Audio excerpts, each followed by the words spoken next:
دختر نیستی و پسر بودی قبلا. ازدواج کردی و طلاق گرفتی. در رابطه ای 30 سالته و دروغ میگی که 20 سالمه. سلام، خیلی خوش اومدید به یه ویدیو دیگه با من. امروز قراره بعد از چندین سال به شایعاتی که در مورد من گفته میشد جواب بدیم که ببینیم حقیقت بود یا دروغ. خب بریم سراغ شایعه اول. یه تایمی پخش شده بود که بهار رمضانی میکشه. نه. سوال بعد. دختر نیستی و پسر بودی قبلا.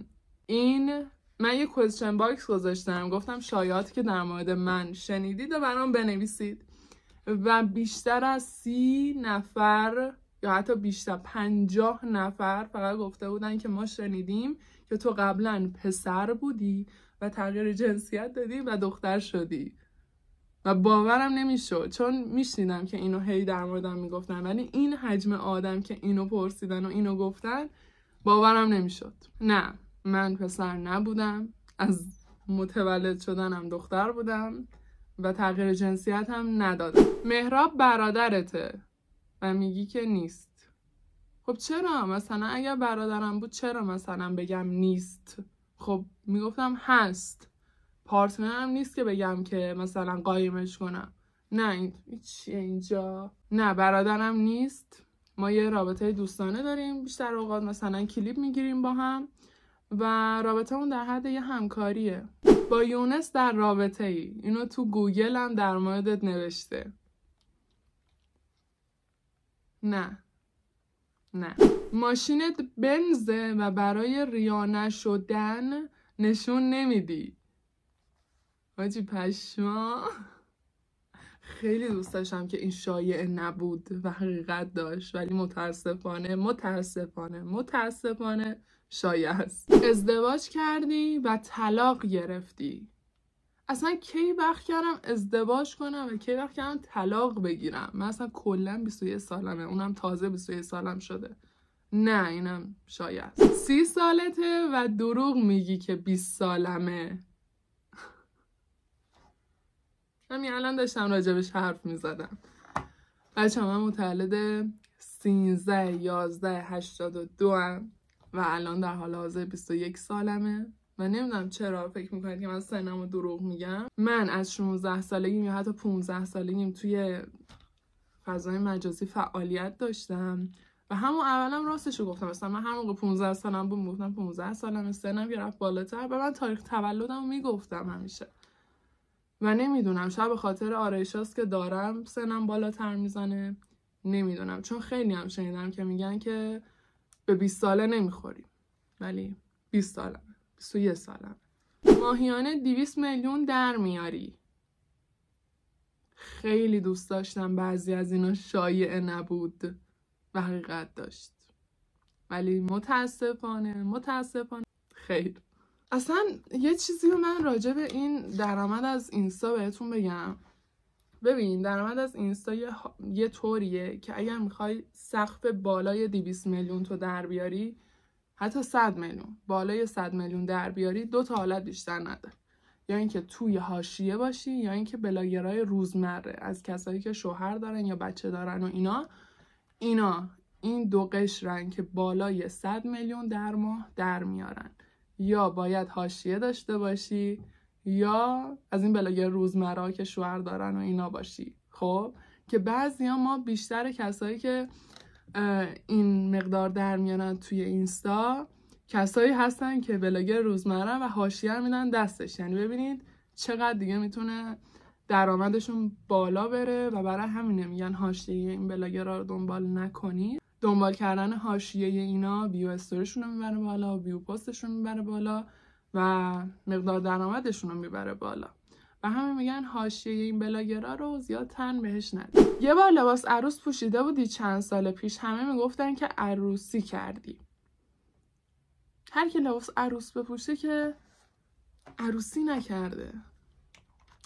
اون قضیه یه پروژه فیلمبرداری بود. فیلمبرداری هم که نه، یه پروژه میکاپ بود و من اصلا نمیدونستم که قراره که لباس بپوشم و اینا و من هزینه پروژه میکاپ همو گرفته بودم و رفتم اونجا میکاپ شدم و حالا یه لباسی هم پوشیدیم چون عکس بردار داشتن، فیلم بردار داشتن و همین یه پروژه عکس برداری بود. عروسی نبود پشتش. چه حرفایی در میاد خدا وکیلی از یه استوری.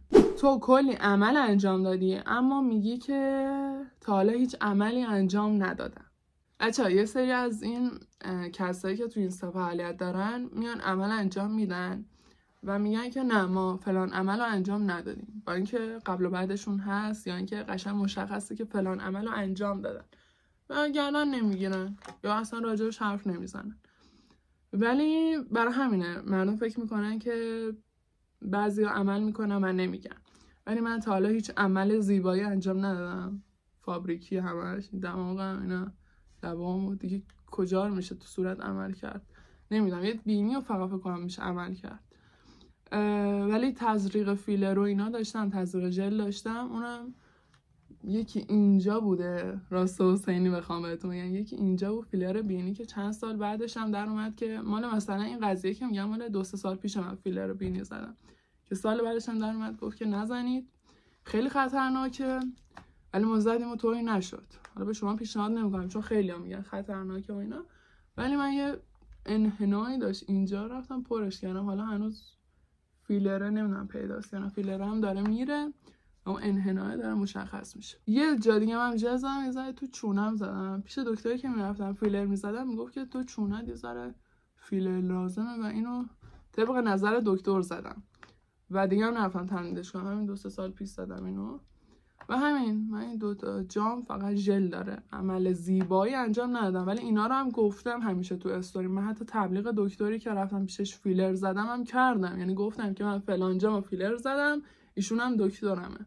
فالوور فیک میزنی، این بذارید راجبش حرف بزنم. فالوور فیک زدم، اولا که من چند سال پیجم قفل کرده و بالا نمیره، اگه می‌خواستم فیک بزنم زده بودم رسیده بودم به 1 میلیون و تا حالا فالوور فیک نزدم و اصلا زدن فالوور فیک چنان آسیبی میزنه به پیج. اینو دارم به کسایی میگم که تو اینستا فعالیت میکنن، حتی کسب و کارهای کوچیک که فکر میکنه که اگر فالوور داشته باشید میان ازتون خرید میکنن. اصلا نمیارزه که شما بیاید فالوور فیک بزنید سر اینکه بقیه فکر کنن فالوورتون زیاده و بیان ازتون خرید کنن. کسایی که خودشون مثلا حالت بلاگری و اینا که میدونن چه آسیبی به پیج میزنه، برای خودشون نمیزنن. برای کسایی که آنلاین شاپ و اینا دارم میگم که نزنید، خیلی آسیب میزنه به پیجتون و ممکنه که پیج رو نابود کنه، 100% پیج رو نابود میکنه و نزنید شما. و یه قضیه دیگه هم هست، افشاگری میشه. نه دیگه مردم میدونن این قضیه رو.